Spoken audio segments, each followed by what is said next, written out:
Bismillah, salam alaikum. Mes chers élèves, on va voir dans cette vidéo un exercice de la mécanique de l'examen national 2012, session normale pour la branche PC, mais il est aussi valable pour les élèves des autres branches. Alors, l'exercice s'agit de la chute verticale d'un solide dans un fluide. Alors, il est très intéressant pour les élèves qui vont passer l'examen de cette année 2020. Voilà. Marhaban. Comme vous voyez, voilà le texte. Voilà le sujet. Alors, je vais essayer de vous signaler quelques trucs parce que vous avez l'habitude de traiter ce genre d'exercice avec des axes orientés vers le haut ou vers le bas. Donc, et une force de frottement en négligeant la poussée d'Archimède et vice-versa. Donc, il y a tas de choses à signaler. Voilà. La mécanique. Donc, elle est notée, comme vous voyez, sur 5,5 points. L'étude de la chute d'un solide homogène dans un liquide visqueux permet de déterminer quelques caractéristiques cinétiques et la viscosité. On va signaler ça dans les questions. Du liquide utilisé. Alors, comme vous voyez, on remplit un tube gradué par un liquide visqueux transparent et de masse volumique.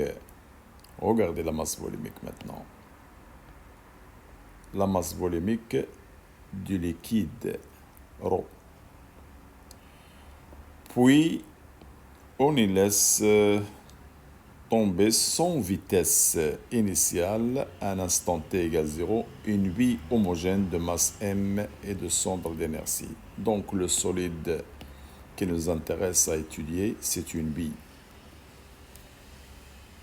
Alors, on étudie le mouvement de G, bien sûr, toujours du centre de gravité du corps, à un repère terrestre supposé galiléen. La position de G est repérée à un instant t par l'ordonnée Z sur l'axe OZ vertical descendant. Alors faites attention maintenant. On va se donner un repère. Voilà, le voilà. C'est un axe OZ. Il est orienté vers le bas et non pas vers le haut. On considère que la position G est confondue avec l'origine de l'axe OZ à l'instant 0 et que la poussée d'Archimède F n'est pas négligeable par rapport aux autres forces appliquées sur la bille. Donc il y a une force d'Archimède qu'on va symboliser par F et elle n'est pas négligeable. Alors qu'à l'instant t égale 0, le mobile se trouve à l'origine de l'axe. Très bien. On modélise l'action du liquide sur la bille au cours du mouvement par une force de frottement. Voilà la force de frottement, c'est moins kVg. Et Vg, c'est la vitesse de G à l'instant t, alors que K, la constante K signalée ici, c'est une constante qu'on va nommer un facteur constant et positif. Alors, dans les données, vous avez le rayon de la bille et la masse de la bille. On rappelle que l'intensité de la poussée d'Archimède est égale au poids du liquide déplacé. Oh, c'est une phrase très très importante. C'est la base de l'exercice. Cela veut dire que la force d'Archimède est égale au poids du fluide déplacé, c'est-à-dire le liquide remplacé par le corps S. Alors, ce liquide déplacé, il va avoir un poids. Alors, son poids en intensité F égale P. Son intensité P, c'est sa masse du fluide déplacé multipliée par G. Et n'oubliez pas que la masse du fluide déplacé c'est ρ de fluide multiplié par le volume de le corps multiplié par G. Alors n'oubliez pas que ρ, c'est ρ du fluide qu'on a symbolisé ici par ρ. Alors vous devez savoir ça. Vous l'avez déjà vu dans le tronc commun et sans doute on vous a fait rappel dans l'étude de la chute verticale dans un fluide. Bien, on verra ça en détail dans la solution détaillée, bien sûr. Alors, par application de la deuxième loi de Newton, alors, comme d'habitude, montrer l'équation différentielle s'écrit sous la forme. Alors, comme vous voyez, je vais effacer tout ça. Alors, il doit s'écrire sous cette forme. En exprimant A en fonction de K et M, alors que de B en fonction de G, M, ρ et V. Voilà. Et après, vous avez d'autres questions. Je vous laisse lire tranquillement et après on passera à la solution. Voilà, vous pouvez mettre pause pour lire tranquillement. Je vous conseille d'essayer de faire l'exercice vous-même parce que vous allez commettre des erreurs et comme ça, vous pouvez les rectifier dans la solution détaillée. Alors voilà la suite. Vous pouvez mettre pause pour lire la suite et faire les questions. Après, voilà le reste. Et comme vous voyez, voilà la fin. À chaque fois, vous pouvez mettre pause et faire l'exercice vous-même. Une fois terminé, parce que je reprends ces questions dans la partie solution détaillée. Voilà. Alors, une fois terminé, vous pouvez passer voir la solution, comme vous voyez, détaillée. Alors, voilà la première question que vous avez. Par application de la deuxième loi de Newton, montrez que l'équation différentielle du mouvement s'écrit sous cette forme. En cherchant l'expression de A et de B en fonction des grandeurs données. Voilà. Alors voilà, on commence par on montre cette relation. Alors avant d'appliquer la deuxième loi de Newton, on commence toujours par le système étudié qui est l'habit, la voilà. Voilà l'habit S. Le bilan de force. Alors, toujours, on a le poids du centre de gravité vers le bas. Et n'oubliez pas que P, c'est mg, la masse de l'habit. La force F, c'est la force de frottement. La voilà. Elle est toujours opposée au sens du mouvement. Le mouvement vers le bas, F vers le haut. Dans notre cas. Avec F vectoriellement, c'est moins KVG. Mais en module, c'est KVG. Alors, je vais vous faire habituer à écrire le module comme ça. Parce que dans les projections, on va ajouter seulement des signes plus ou moins, selon le sens. Et vous avez, comme vous voyez, F, la poussée d'Archimède. D'habitude, on la symbolise par FA. Alors ici, on vous a donné le symbole F, voilà. Alors le F, c'est bien le poids du fluide déplacé et le poids, c'est la masse du fluide déplacé G et M du fluide, c'est ρV parce qu'on a toujours ρ égale M sur V. Alors comme ça, M égale ρV, voilà. Donc voilà l'intensité de la force d'Archimède. Deuxième loi de Newton, la somme des forces égale M à G. Et n'oubliez pas que M, c'est la masse du corps. Alors, vous avez trois forces. La somme de ces trois vecteurs égale à M à G. Alors, on va faire la projection sur l'axe confondu avec la trajectoire, OZ, qui est orienté vers le bas. Alors, j'enlève les flèches de cette relation. Et j'écris PZ, FZ, F. Alors, on a fait le symbole F au lieu de FA. Je vais supprimer le A. Voilà, égale M à Z. Ah, j'ai une remarque très importante. Au cours de la chute, le mouvement il est rectiligne parce que sa trajectoire est verticale. N'oubliez pas que dans le mouvement rectiligne, la composante AZ, c'est AG du corps. et AG, c'est DVG sur DT. Ça, c'est une propriété très intéressante dans le cas de mouvement rectiligne. Alors voilà, le AZ, je vais le remplacer par dérivée de VG. Une fois on vous parle de l'équation différentielle, il faut la remplacer par la dérivée. Voilà.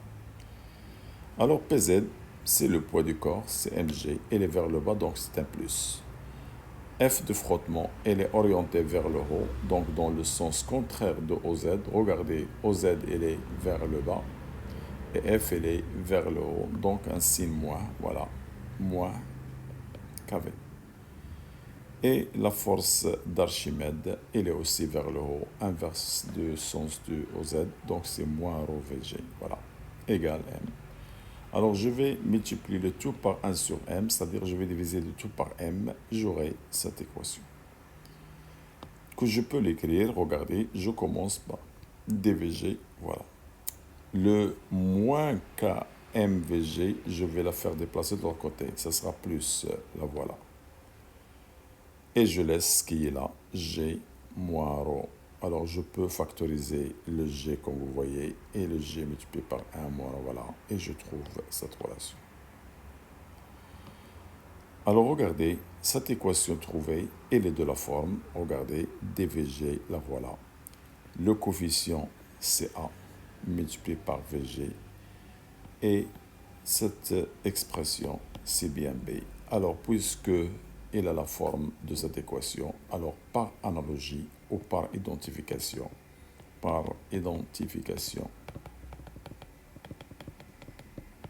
on tire que quoi?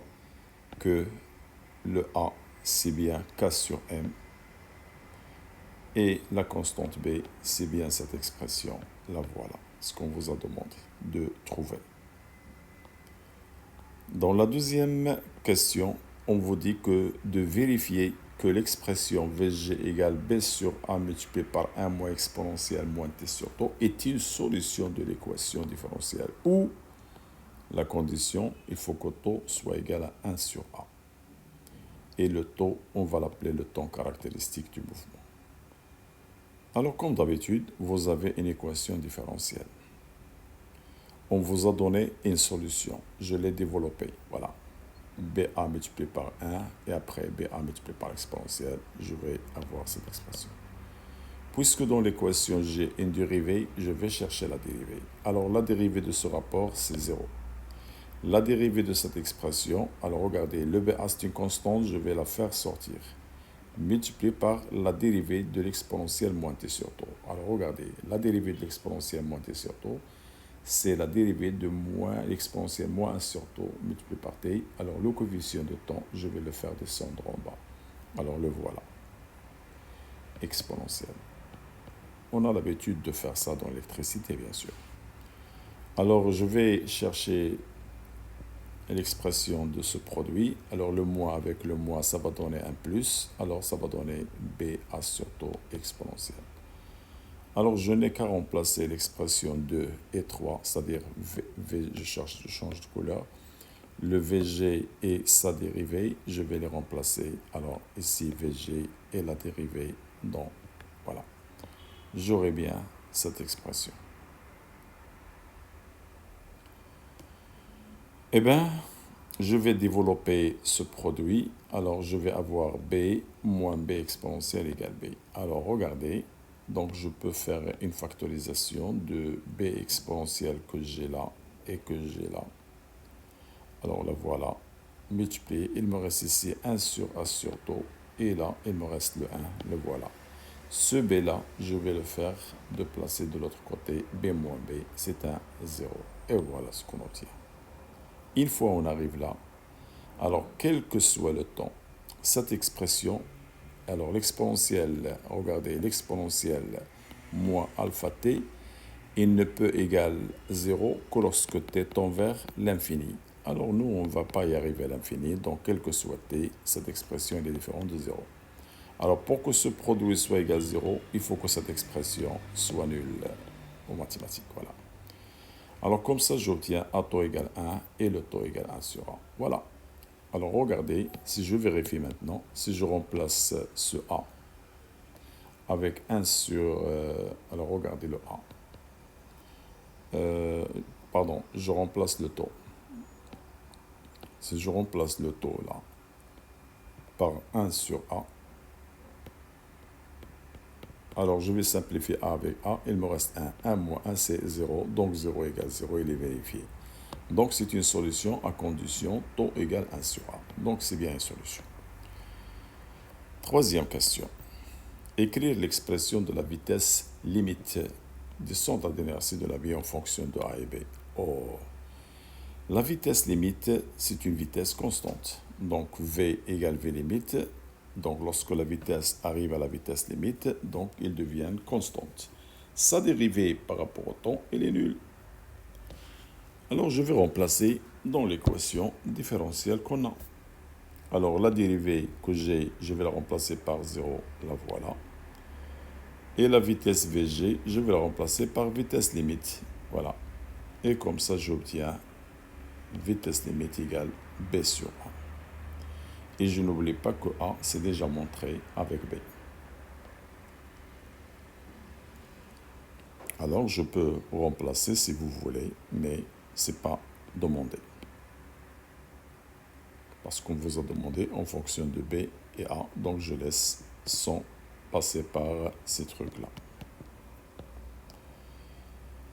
Alors, dans la quatrième question, on obtient à l'aide d'un matériel informatique convenable la courbe de la figure 2, voilà la figure 2, qui représente les variations de la vitesse Vg en fonction du temps. Donc voilà, la vitesse Vg en fonction du temps. Alors on vous demande de déterminer graphiquement les valeurs vitesse limite et temps caractéristique. Alors regardez, je peux reprendre ici. Alors comment on détermine la vitesse limite? Regardez à la limite, à la fin, c'est-à-dire dans le régime permanent, la vitesse, il devient une constante, c'est ce qu'on appelle vitesse limite. Alors d'après l'échelle, j'ai 1,4 et en dessous j'ai 1,6, donc entre les deux c'est 1,5. Là voilà. Alors le temps caractéristique, comme on vous a dit dans le cours, alors la tangente à l'instant 0, comme vous voyez, la voilà, elle est donnée. L'intersection entre ce point d'intersection avec l'asymptote et la projection, il va donner ce qu'on appelle le temps caractéristique. Elle est bien 0,2. Voilà. Cinquième question, déterminer la valeur du coefficient K. Oh, on a déjà cette relation taux égale 1 sur A. Ça veut dire que A, elle est égale à K sur M. Bien. Alors, qu'est-ce qu'on cherche? On cherche la valeur de K. Alors, regardez maintenant. C'est quoi taux? Je remplace le A par son expression et j'obtiens 1 sur K sur M, ça veut dire M sur K. Voilà. Donc, je peux déduire K, c'est quoi? C'est M sur taux. Alors, M est les données et le taux, on vient de la trouver. Je fais l'application numérique. Je n'oublie pas M est en kilogrammes et le temps est en secondes. Donc, l'unité, ça devient kilogramme par seconde. Alors, le coefficient K qu'on vient de calculer, elle dépend du rayon de la bille et la viscosité N du liquide selon la relation. Voilà la relation qui lie la viscosité avec la constante K et le rayon. Alors on vous demande de déterminer la valeur de la viscosité du liquide utilisée dans cette expérience. Alors on a cette expression qu'ils ont donnée dans l'exercice. Alors je peux déterminer le N. Alors c'est K sur 6 PR. R elle est donnée. Alors je n'ai qu'à, et K on vient de calculer avec son unité, là voilà. Alors je n'ai qu'à remplacer et je n'oublie pas l'unité, c'est kg par seconde par mètre, c'est kg mètre moins 1 seconde moins 1. La dernière partie, la méthode de l'air. Alors regardez, l'équation différentielle du mouvement s'écrit sous la forme. On vous a donné l'écriture de l'équation différentielle, qui est bien sûr semblable ou de la forme de l'équation déjà trouvée. Mais ici, on vous a donné des valeurs. Alors, par application de la méthode de l'air et les données du tableau, déterminez les valeurs de A1 et V2. Donc, vous avez des inconnus A1 et V2. Sous-entendu, le premier instant, regardez, le premier instant, c'est T0. Deuxième, c'est T1 et T2. Alors, voilà. Cela veut dire que cette vitesse, c'est V0 et l'autre, c'est V1 et le troisième, c'est V2, ainsi de suite. Alors, A0, A1, c'est bien donné A1, et là, c'est A2. Alors, on vous demande de trouver quoi? V2 et A1. Alors, voilà ce qu'on vous a donné comme équation. Alors, la dérivée de la vitesse sur le temps, c'est une accélération. A, c'est la dérivée de VG par le temps. Ça, c'est AG. Alors, je peux la marquer I, un instant I, donc je peux l'écrire AGI. Et la vitesse G, je vais la mettre I, parce que je peux travailler à l'instant 1, j'aurai 1. Si je travaille à l'instant 2, j'aurai un 2, ainsi de suite. Et la méthode de l'air, vous connaissez, VI ou bien V à l'instant TI plus 1, c'est la vitesse à l'instant précédent TI plus A à l'instant précédent TI multiplié par delta T. Avec delta T, c'est le pas de calcul. Ça, c'est le pas du calcul. Comment on détermine le pas? Alors, c'est la différence entre deux durées successives, entre T1 et T0, ou bien T2 et T1. Alors, c'est la différence entre T plus 1 moins T précédent. Alors ici, par exemple, je prends la durée 2, la durée 1, j'aurai 0,033. Alors, d'après l'équation numéro 1 qu'on a ici, alors je peux chercher A1 qu'on vous demande. Alors, A1, je vais marquer ici V1. Oh, V1, il est donné dans le tableau. C'est 0,25. La voilà. Donc, je n'ai qu'à remplacer. Je trouve 6,32 et je n'oublie pas l'unité. Alors, pour le calcul de V2, je n'ai qu'à appliquer la méthode de l'air. Alors, si je remplace ici I par 1, j'aurai 1 plus 1, c'est 2. Et là, j'aurai 1 et 1. Et comme ça, je peux l'écrire V2 égale V avant les 1 plus A avant, c'est 1, multiplié par delta T. Et V1, on l'a déjà dans le tableau. A1, on vient de la calculer, l'accélération. Et le pas de calcul, c'est la différence entre deux durées successives. Je n'ai qu'à remplacer et on va trouver 0,46. Mes chers élèves, on est arrivé à la fin de la solution. N'oubliez pas, s'il vous plaît, de nous encourager par un j'aime et un commentaire. Merci, au revoir, bon courage.